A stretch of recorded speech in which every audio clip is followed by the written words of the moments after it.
I'm co-host James Ash. And I'm co-host Phil Scaife. Welcome to the Business Lockdown.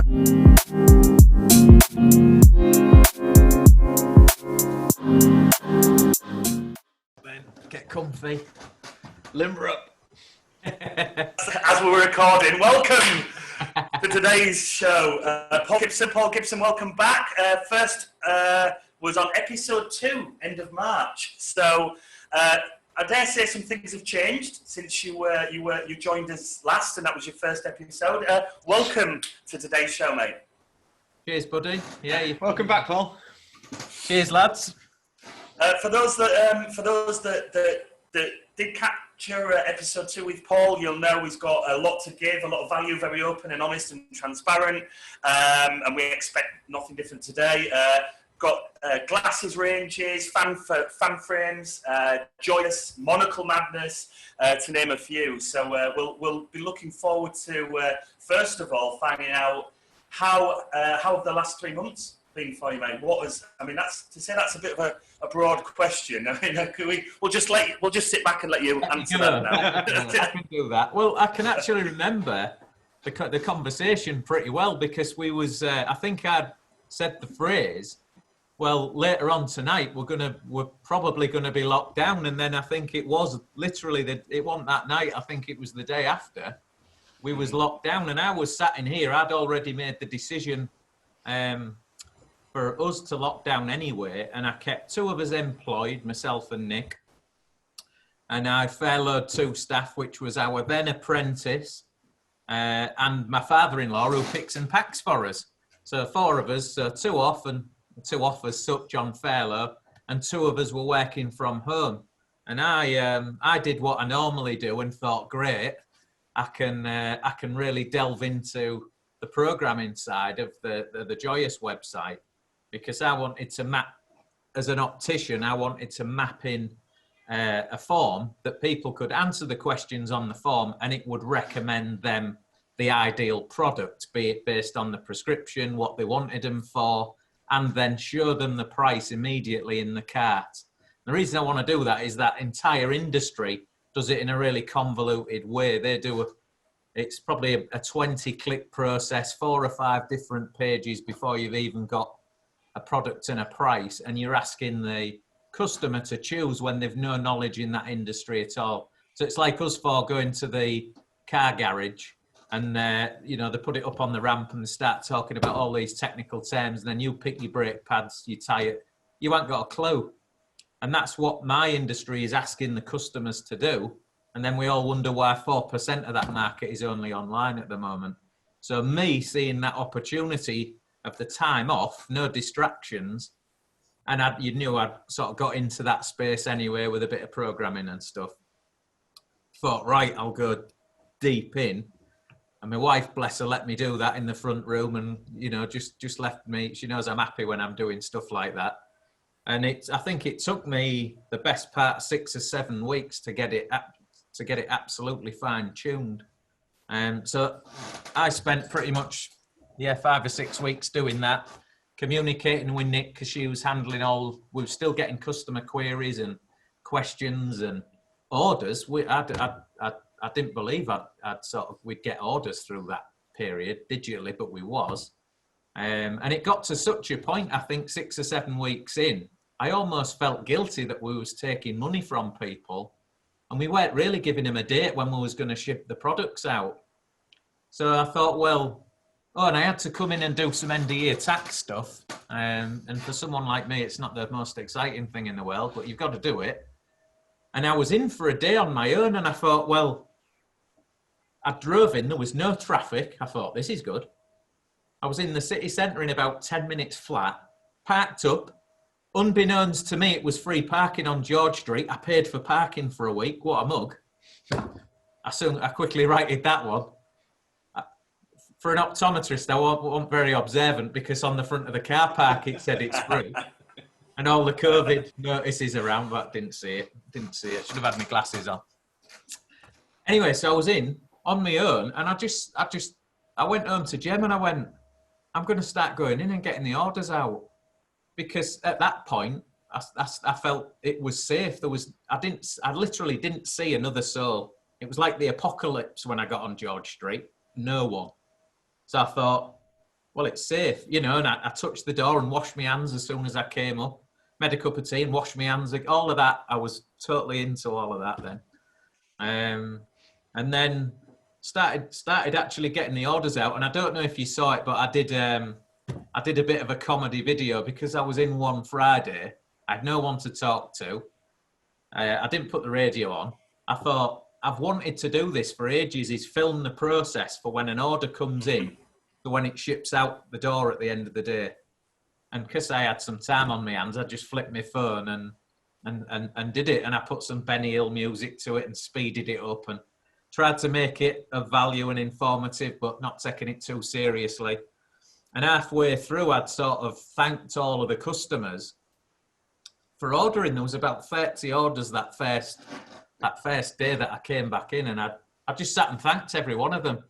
And then when I put the video, I thought, oh, I should have asked them, because it's the name. So I literally emailed them all just to ask for permission, and most came back and said, yeah, and whatnot. So that was good. And then I think I'd done that for a few weeks. And then obviously the landscape was changing, and there was some people going back to offices and social distancing.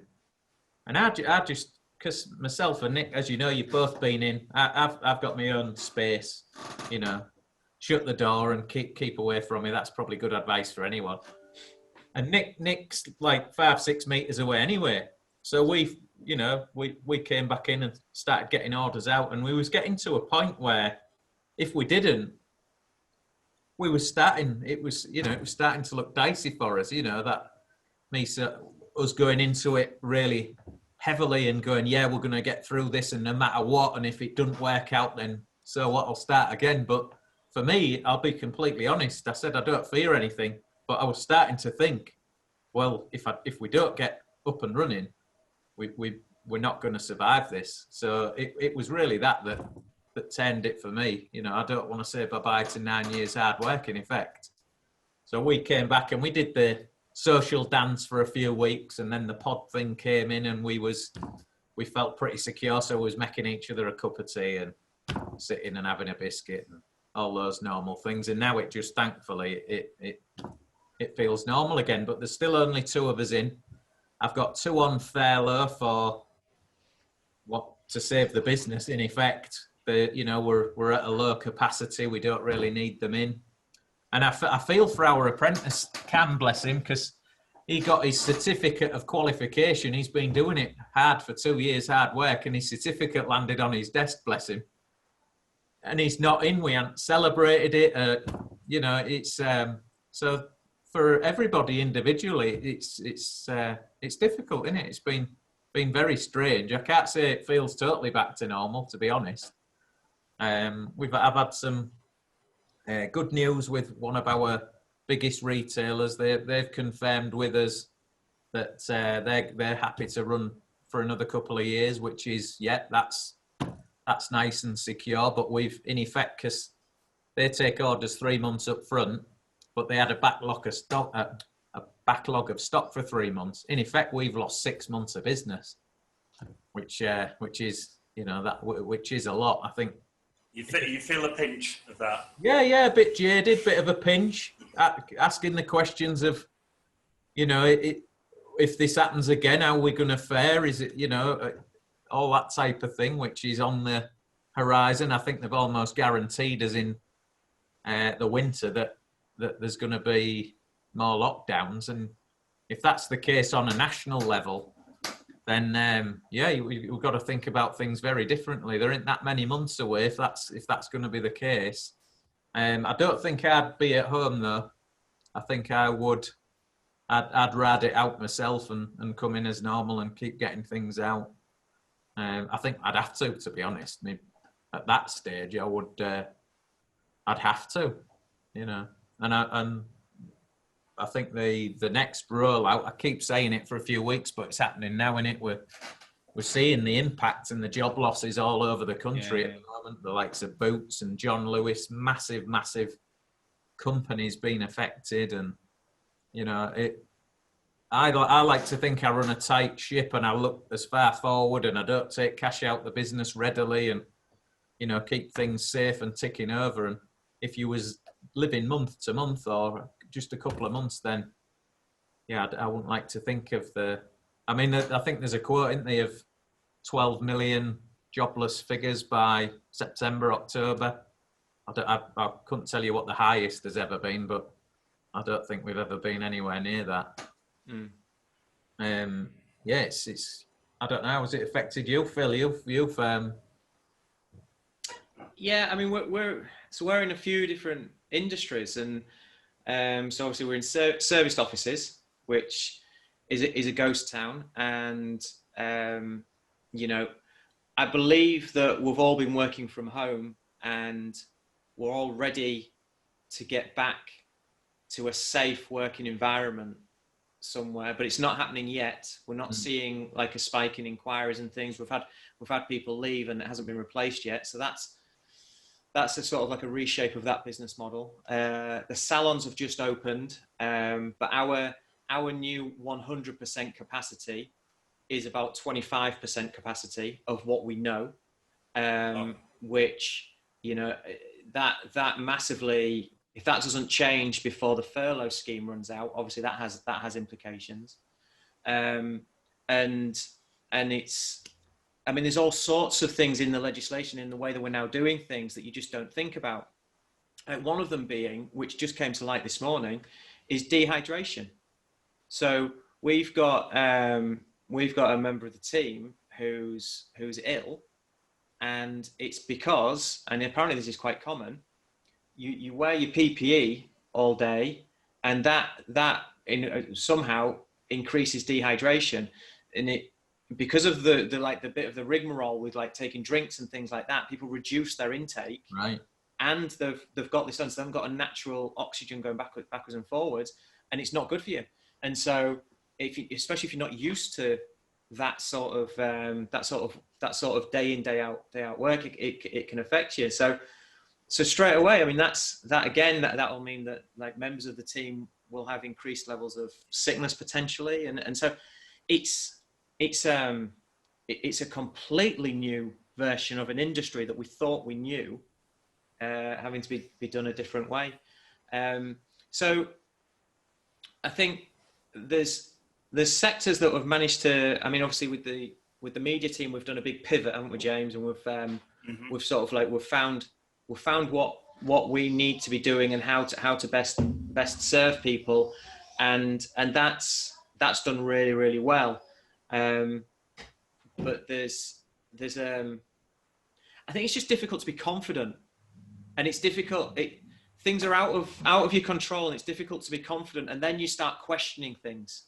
Yeah, because the confidence, I think, comes from having that sixth business sense in it that we all think we've got. We can to somewhat predict the future, or at least somewhere close. We all know you can't get it absolutely spot on, but you think, if I control the cash and we've got a vision of where we're going to, that we're going to fall somewhere in that, close to that vision. Whereas at the moment, it's almost like the curtain's been drawn and you can't look past it. I don't know if you feel like that. It's like you can't. Yeah. Things like so like the hair salons opened, and we had 2 weeks notice, and we had 48 pages of legislation. So it's like, right, okay, that's you wanted to read that, James, didn't you? Oh no, I wrote it. I wrote it. Yeah, I did the edited version. I did the audio version for them. Yeah. So like reading that. For Keris and her management team, that was just a very stressful minefield. It was 24/7, getting it done, getting it delivered, and getting it open. And then a few weeks later, on the Thursday night, they turned around and said, now the beauty industry can open on Monday. So that was one working day. Wow. And the legislation was basically from the neck down. It was like, so it's like, how do you work with that? And especially compared to what we've just worked with, that was arguably more stressful for Keris and the team, just because it was all of a sudden you've got this very high client expectation because they see it on the news and they want to, and everyone wants to book back in. But it's like, we don't really know how to, and we don't really feel like safe or supported, and we don't know what will happen next. Yeah, I echo that in a different industry, because I'm in different Facebook groups for marketing and online and e-commerce and all that, but I've got my toe in like the old optometry world as well. So the opticians, Facebook groups and things like that, they are no different. They've been waiting for guidance from all the bodies and it hasn't come. Yeah. And we're in a position now where the multiples have opened up and they're doing regular testing. And I think I even heard Vision Express on the radio saying that they was back in action. But if you're a 1 or 2 man band, you feel very, I guess they feel extremely isolated because they're looking for guidance and it's not coming through quick enough. Yeah. You know, and you know, I know that they're the ones most at risk or have been for years. And the money's running out and the customers are going elsewhere. But you feel like your hands are tied. So what have you identified anything that you will change moving forwards because of this? Well, it's funnily enough, it's made me, you know, my burning ambition and conquer the world and what digital world of eyewear and having my own label and all that. And I was, before this, we was having the best year we'd ever had. We're 9 years in, we got a handle of our cash flow. The cash runs the business, no more investment required, just clever investment back in. So we was I had a full plan to buy a building at the end of the year and settle out some company debt and this, that and the other. And finally putting some in my own back pocket, which would be nice. But then the goalposts have now gone. So yeah, it's kind of like picking yourself back up because that's how it feels. It's like, you know, you go in saying, well, no matter what, we're going to get through it. But then as you're coming out of it, you obviously feel that, oh, crikey, the world is it's a completely different package. And if this happens again, how do you manage it? If it doesn't happen again? So I think all you can do is try and box as safe and as clever as you can. I guess you get a little bit more guarded and less ambitious, if you like. I'm going now the other way. I'm now thinking, well, part of the businesses are well established and should generate cash for a number of years to come. Why am I pushing that envelope again and again and again when I could tie it up very nicely, consolidate and become extremely good at one thing rather than spreading myself over many things? But my personality type loves to be spread across lots of different things. You know, this is one of them. You know, we've all got hundreds of things to do, but this is a great tool, as we've discussed before. And definitely up for that. But at the end of the day, you've only got a finite amount of time. And of course, now that I've got 2 staff furloughed and, you know, sleeves are up, I made a video of packing and all of this type of thing.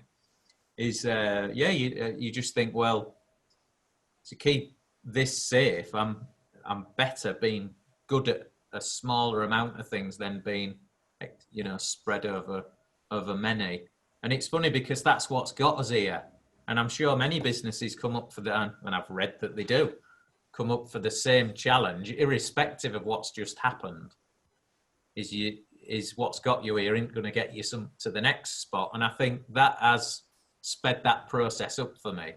You know, I might have got a building in and more staff in before realizing that, oh, really, what you know. So yeah, a period of forced reassessment, let's say. I think you felt the same, haven't you guys? Yeah, I mean, of course, we've got very different situations, but I mean, as you guys know, and many of our viewers and listeners know, is that I'm not based in the UK. I left 2018, and you know, initially when the whole mess of Brexit was going on, it felt, you know, that it was just happening from afar, and it was almost like a blessing to not feel it, not be immersed in that. And same with you know, the current climate with COVID-19. We've got friends that have just come out back out here, and they've been stuck in the UK for 4 months. They live here, and the difference, the fear, the levels of fear that they've experienced, and coming back here, and you know, Turkey have been very. There's not been grey areas of, you know, be aware or make your own judgment or whatever that nonsense has been. There's been certain age categories that are on 100% lockdown. Then they've had weekends where everyone stays in, and if you get caught when you're out, you get fined and looking at jail time. And I'll hear of stories where people have gone out and they shouldn't have.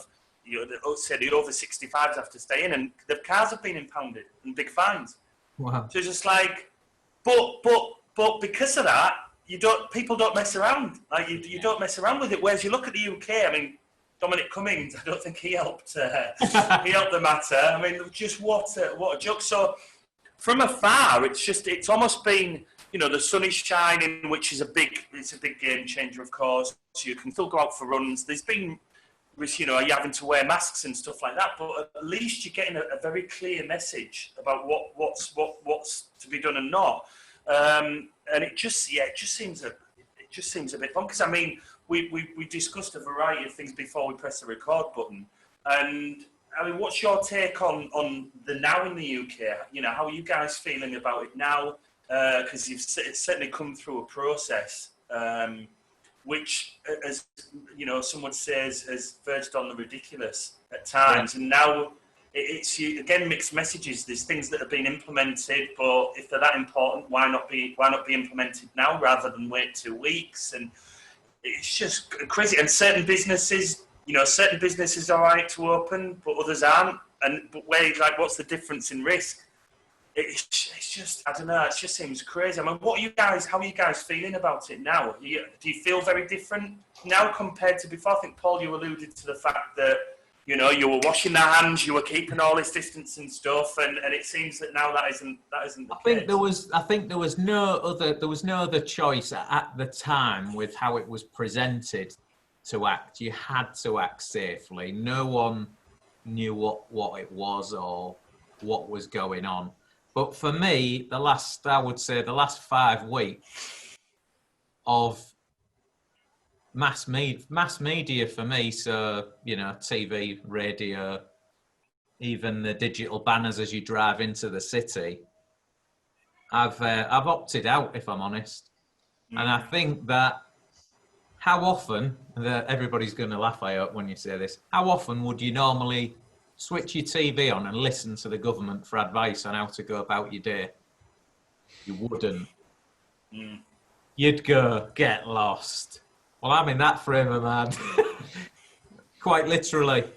But I still have a respect for others because people are feeling it and they do, you know, they are maybe at a bigger risk. I still respect others. I guess I've got that luxury because at home I'm not in contact with the elderly or, you know, anybody of ill health and that sort of thing.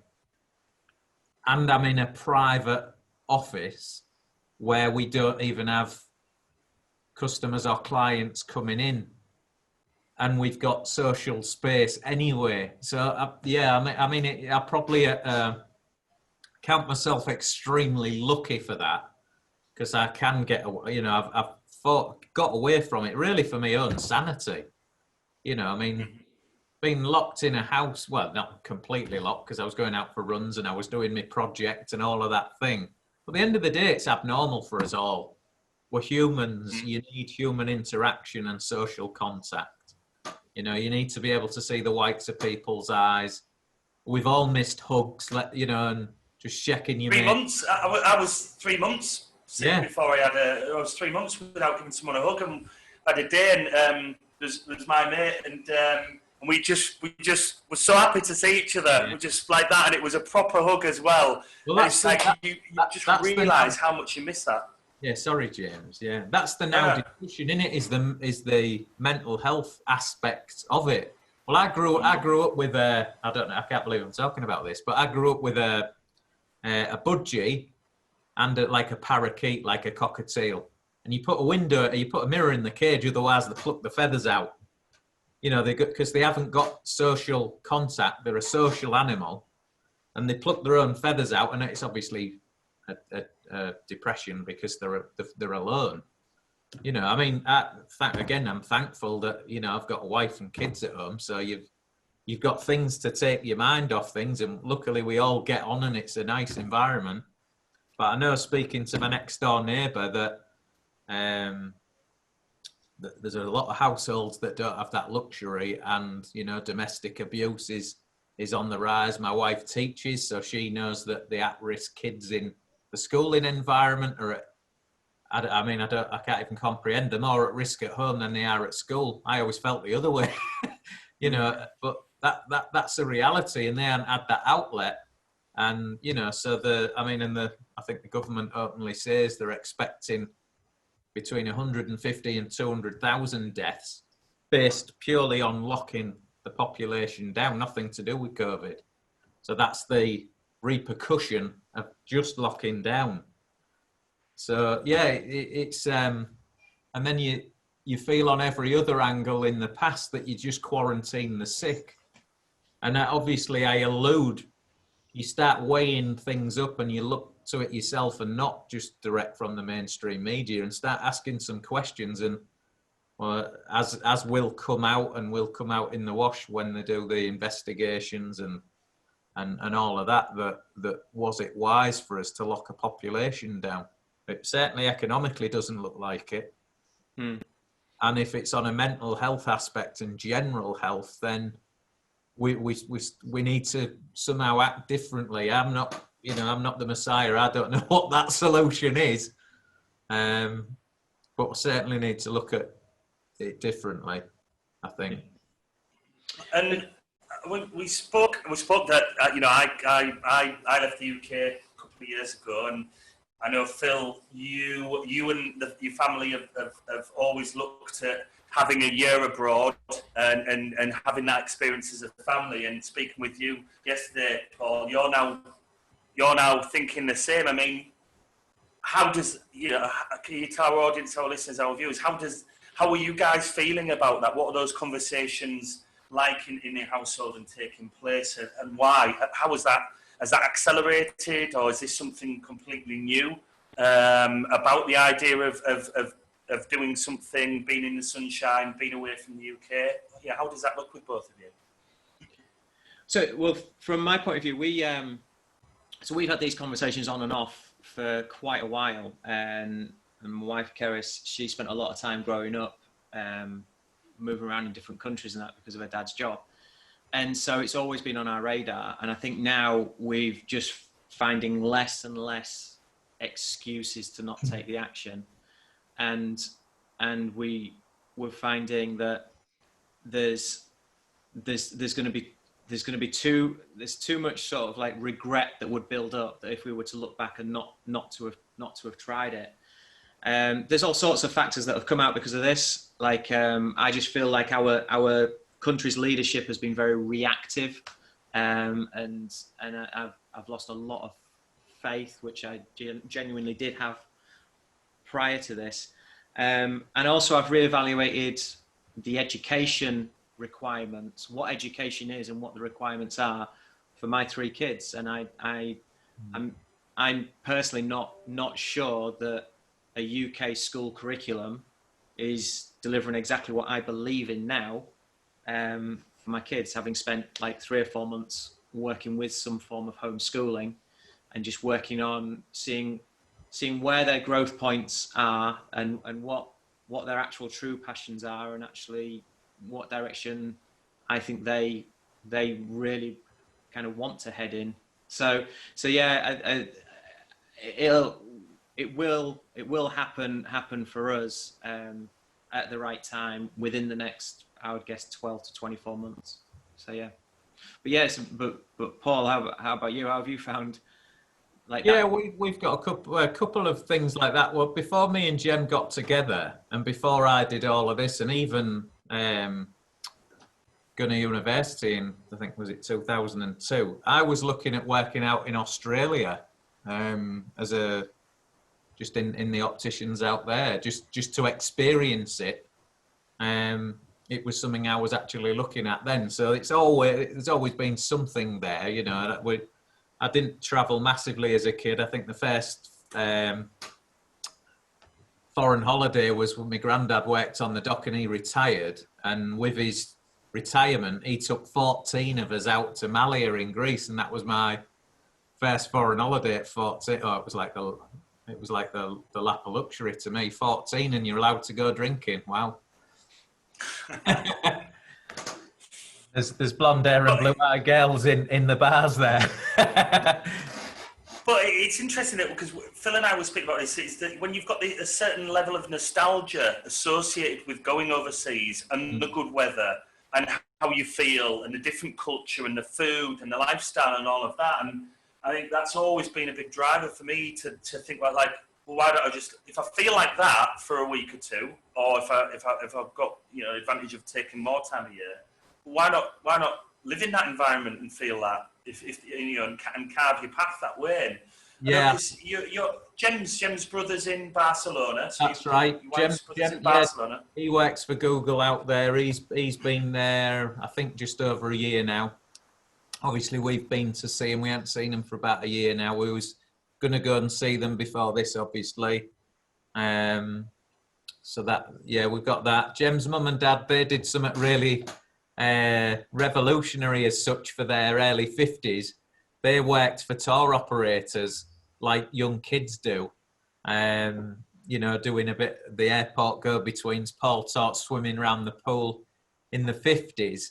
And they did that for like 3-4 months every year. There was no grandkids about at that point, and they was almost living out their dream doing it that way.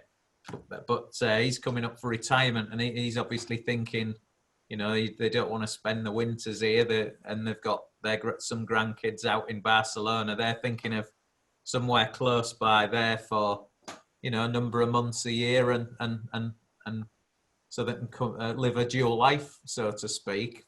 Mm-hmm. You know, Jem's very close with the family, so that will draw us out there, and so that, you know, those conversations have started happening. But I don't think it's an accident that we're all feeling change, because, as you know, I'm pretty well read, and 5G technology is vastly on our radar. It's on the horizon, and I mean, I don't know how much you know about 5G technology, but in essence, if you look at the top 10 companies in between 2000 and 2010, it was like Exxon Valdez, you know, big oil companies, banks, and that sort of thing.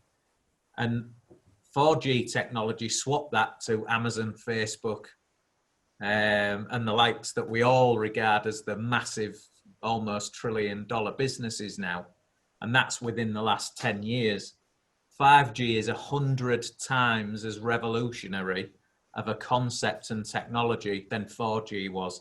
And look what it's done in 10 years. So you're talking about sensors everywhere. You don't have a device. You'd walk out a building and say, I need a ride home, and an automated vehicle pulls up and takes you home. So no more drivers. You've got, I look at a few startup investment stuff out in the States, and you've got robots now in food retail. So they can flip burgers and take chips out of this, that, and the other. So can occupy most of the mundanity in kitchens. And there's so much diverse technology is, you could keep track of it 20 years ago. There's so much of it that it's like an industrial revolution on acid. It's like 100 times as revolutionary. And you're thinking of all that automation, what that's going to do to jobs. And then in the last 3 months, you've got people on what is in effect a national wage in effect. There's a term for it. It eludes me. Living wage. A living wage. So you could, you know, I know that stuff's coming. Is this an opportunity to test that? You know, it's not a million miles from reality. That is it. That's not conspiracy. That's just looking at the future and projecting forward. How are we going to do it?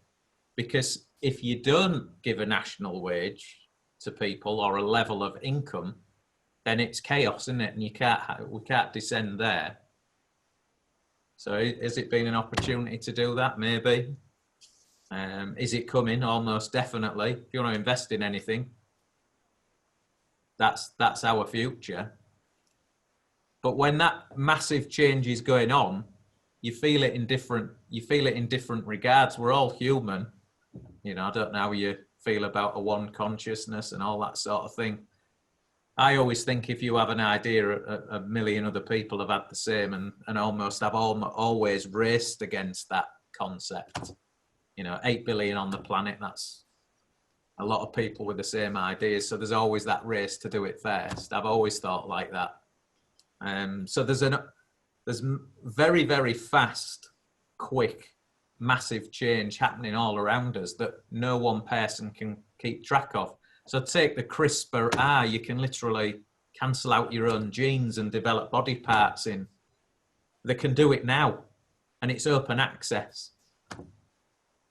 You know, there's so much you can't keep track of it, and for someone like me, that's real frustrating because you want to feel that you're part of that knowledge and on that crest of the wave and can understand it all and predict the future and hopefully go with in one direction and you'll be okay. But yeah, it's so I think a lot of us, without knowing the detail, are feeling that there's change coming and we ain't going back to how it used to be. COVID irrelevant.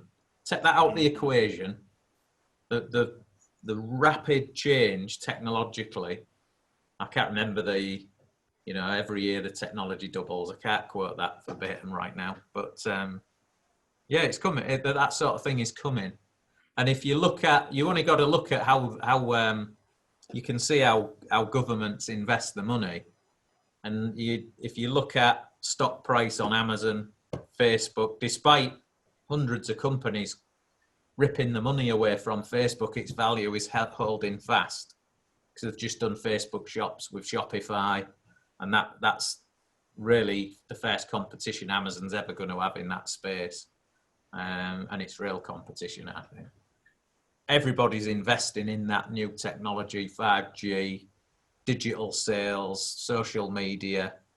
You know, you've only got to look at the index. You know, pick any technological company you could name that's on your lips, and the stock prices on the rise, despite a second crash coming and all that sort of thing. Everybody and a lot of the orators and gurus out there are all shouting to it's one of the biggest opportunities in the world ever to come. And we're all talking about whether we're in Europe or in COVID. Why? An opinion, I guess. Well, it's interesting when you talk about that, about the automated systems and stuff, because what's happening out here is Erdogan, who's the leader. It's fair to say he's got his critics. I think that was fair to say. But what he's doing is he's taken a look at the unrest in the world and what's happening in other countries, and he said, well, what's the greatest chance of civil war? It's like when people can't feed themselves or trade. So what he's doing is he's basically saying if you claim land for agricultural purposes, then you'll own that land. So he's basically he's giving land away for free for people to own if they're farming on it in agriculture and yeah, so then people can become not only self-sufficient but then trade as well. Because he said, that's the greatest way to kind of challenge any the risks of civil war. So and I think Turkey, from what I understand, about 7 years ago, made a decision to come away from the cooperative. So to be in a country that's produce is really high quality, organic, and they don't rely on import of goods for people to survive here. So that's another thing. I mean, I've got friends in Barcelona, and I was very surprised. I'm not sure if you know, but it all seems set up for tourism. So your produce in Barcelona is really low quality. You don't have really good organic, cost-effective markets to be cooking your food. The markets that are there are set up for the tourists, so they're extortionate prices. The produce in the supermarkets is really crap, and if you don't get there in the morning, it all goes because there's a lack of it. which I was really surprised to find out about. But I mean, yeah, certainly out in Turkey, there's things, it seems to have his head screwed on in that he's spotted what's been going on in the world, and that was certainly the case when COVID hit. Is that Turkey was very fortunate for it to hit later on, so they could see what was happening in the UK and people being, these grey areas. And so it was a bit of a blessing, really, to come to the, come to the parties, maybe the wrong terminology, but to learn from other people's mistakes and successes as well. And with the likes of New Zealand and Australia, how they have dealt with things, with the success out there. Although I hear Australia, is it kicking back in now? I picked up on that recently.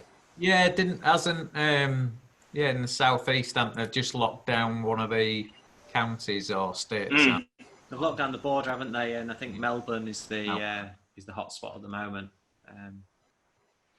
But I think that's just going to keep happening, isn't it? Just keep popping up in different places and different things. Yeah, we touched on like homeschooling, Phil, and where your kids, finding their own path about where they're drawn to. And I know we touched on Elon Musk. I mean, Elon Musk's episode recently on the Joe Rogan podcast, and he's talking about putting chips in people's heads that will eradicate Alzheimer's, things like that, Parkinson's disease and stuff like that. But he created Neuralink. Neuralink, there you go, yeah.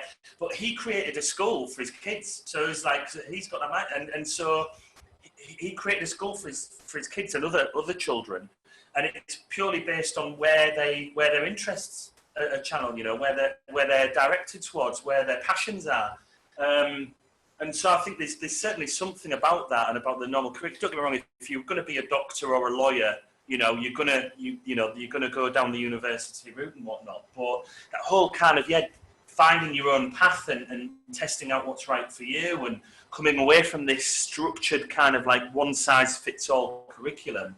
I do struggle with that a bit. I mean, what's your take on that, Paul, with your kids? Yeah, I mean,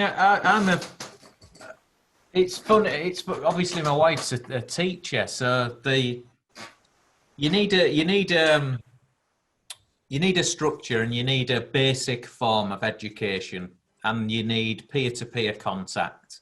And we've all seen that being missing. Your kids go through it; they act differently. The mindset's changed, and just to be immersed with other children like they have recently, you see them come back.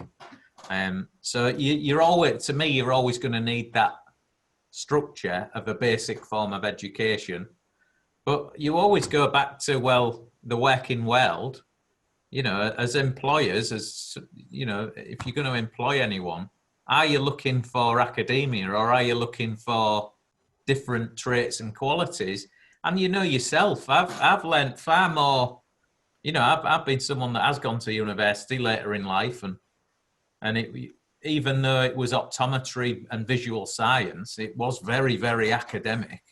I'm sat looking at equations in the first year, and effectively you're testing and caring for someone afterwards. And then the commercial aspect of the job that you don't even get any vague education on it. And you can see that's why that profession as a whole is suffering, because they're not commercial. In here, the clinical. The two don't go together, but then it pulled away from the NHS in the mid-80s, deregulation and all the rest of it. So it's still finding its way. Whereas, it is obviously I've got the benefit of going online and seeing that you can do it a different way. But going back to the question, is there's so many resources out there to educate yourself in your passion or what you believe in or what you want to go into. Oscar's 9. I had him in here the other day. He was helping me out. Within a day, could do most of the tasks. He's 9. They're not a danger to him. But if you would say, well, you shouldn't have anybody 9 working with you, but he could do it. He could do it. I could teach him a little bit of programming, and he could do work for me. He could go on Photoshop and learn it within a week and be pretty proficient. and go on Fiverr and earn £1,000 a week. Which actually is a very interesting point. At 9 or 10. Well, so Phil, you've got a story leading on to this. So Cooper, Phil's 11-year-old, yesterday. This happened yesterday, yeah. So he last week he was our home education has been along the lines of what have you got a passion in, and it's not been about education, it's been more about growth. So he hadn't, although he enjoys academic subjects, he's chosen more. He's chosen his passions are a foreign language, French, and DJing. So James has been able to Brilliant. That's been DJ school. That's been his sort of homeschool curriculum. But then last week he started asking me about drop shipping. And I don't really know where that started from. It's obviously a conversation that was picked up on from somewhere. So each day we went through a little different topic on it, be it eBay or something else or somewhere else, and no doubt he sings the Herbalo praises these days.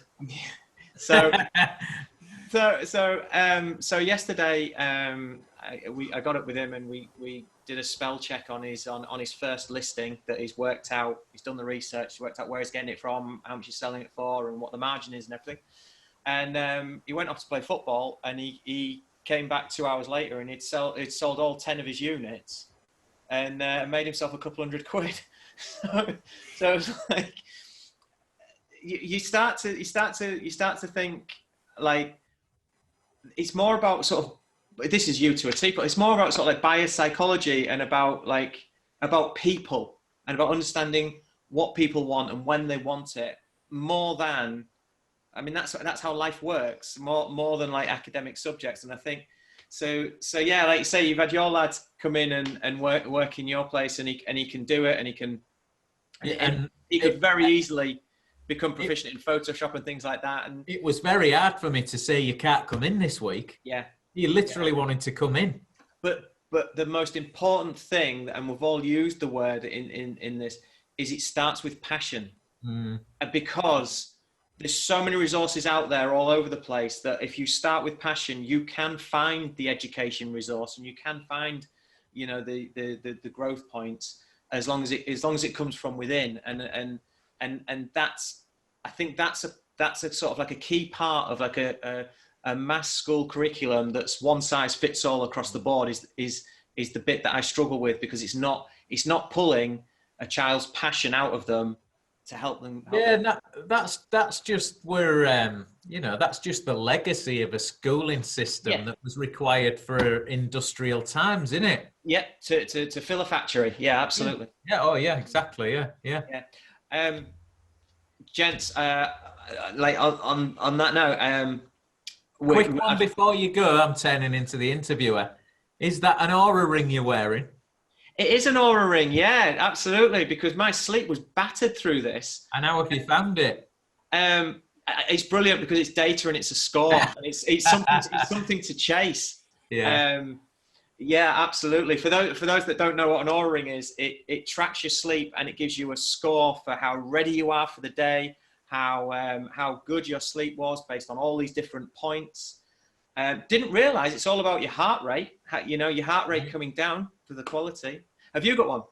No, I've looked at getting one, and then for whatever reason, I did. Sleep is one of my, it's my nemesis. Yeah. I could be doing nothing, and 11 o'clock passes, and I find something to do when I should really just go to bed and have a sleep. Yeah. So the reason I wanted one is it may force me through the data and analysis to go to sleep. Yeah. So this has worked out that my optimum bedtime is 10:47. It just helped, and because as it's been tracking and working out the sleep patterns, it gives me a 2-hour heads up to sort of like stop doing things. And obviously you've got your caffeine, you've got your alcohol, you've got your food intake, you've got your screen time, you've got all these other things. But to just try and get the heart rate to start dropping. And the worst thing we can do is, we're watching Netflix, but if we're raising the heart rate because it's like, it's bloody, I don't know, 24 with Kiefer Sutherland or whatever, and you're like, oh, you're right in there. It's the worst thing you can do. So it's all sorts of things, but it really appeals to the way my sort of like numbers mind works, and I've got a score to chase and things. So I'm a big fan. I can see how other people wouldn't be, but for me personally, I'm a big fan. Yeah. Cool. But yeah, it feels like we're sort of like at the end of a part one at this point, and we're only just scratching the surface with the effects of the past 3 months. So yeah. But Paul, again, do you want to remind the audience how they can get hold of you? Yeah, sure. A number of websites, but my main passion, and it's thanks to me Nana. I'll just introduce her to everyone. There she is. Look, me Nana, Doreen Marshall. She used to love 1950s eyewear. I ain't had them on today because I haven't been looking at you two. There we are. Oh yeah, I'll take them back off. Yeah. Is the joyous.com. Do you want to hold the box up? You've got the box behind you. Do you want to hold that to the screen? There it is. And Joyous being Joiuss. Joiuss. Joyous. The first and last letters of all my kids, and because it's so close to joyful, I thought that was a good. When you're trying to name a business, it's the hardest thing in the world, and that's the best thing we came up with. But it fits. I like it. And obviously social. If you search for me, Paul Gibson, Paul at fanframes.co.uk. If I can help you with anything, give me a shout. Yeah, love to. Yeah. Brilliant. Awesome. Excellent. Again, Paul, thank you, gentlemen. Another great episode. We'll wish you lots of luck, and of course we'll be in regular contact as we always are, and be bouncing ideas off each other as we just love to do. So we speak for both of us that we thank you for your continued insight and supporting what we do, Paul. So it's pleasure again, chaps. Anytime. Yeah, love it. Awesome. Thanks a lot, mate. Cheers. Bye-bye. Ciao for now.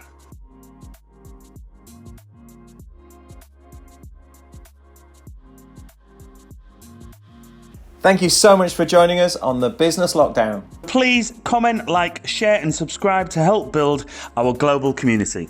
We look forward to seeing you all soon.